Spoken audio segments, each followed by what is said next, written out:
Hello and welcome back, everyone.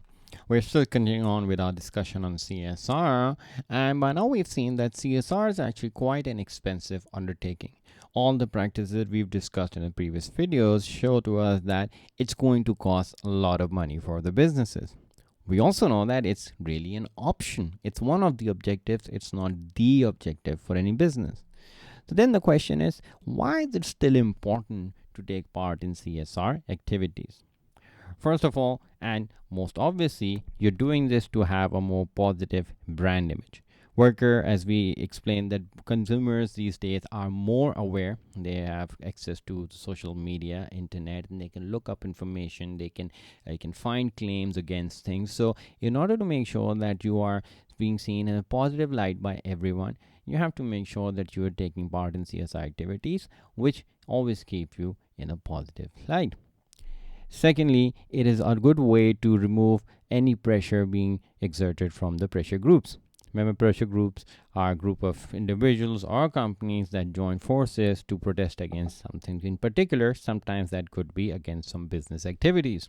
So, if you're taking part in CSR, you'll be on the good side of these pressure groups.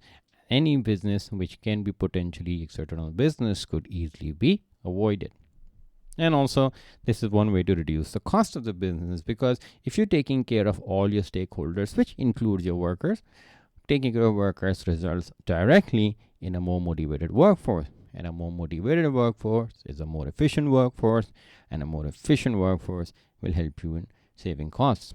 So, three very, very clear benefits that you can see, which outline the reasons for practicing CSR.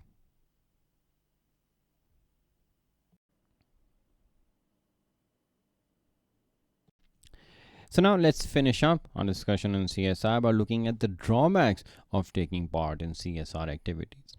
First of all, it is argued by the managers of the business that it is nothing more than a distraction. CSR activities, which include taking care of the society, should eventually be the responsibility of the state or the government. Well, that's the argument that's provided by the businesses that do not take part in CSR. So, some of them will argue that we don't have to take part in it because it is not our job to do so. Secondly, CSR is sometimes just one of the ways to sugarcoat the actual unethical practices of the business.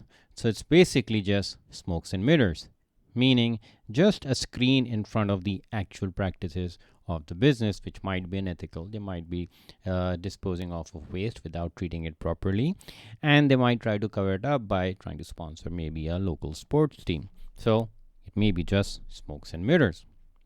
Finally, the end of it all, the biggest takeaway from this is that in terms of the drawbacks, there's going to be a decrease in companies' profit, because the very definition of CSR is that you take money out of your own profits and invest it for the betterment of the society. And at the end of the day, shareholders are not happy about it, and the job of the business managers is to make profits. That's the objective. If you're not doing that, then there's a question mark on these activities.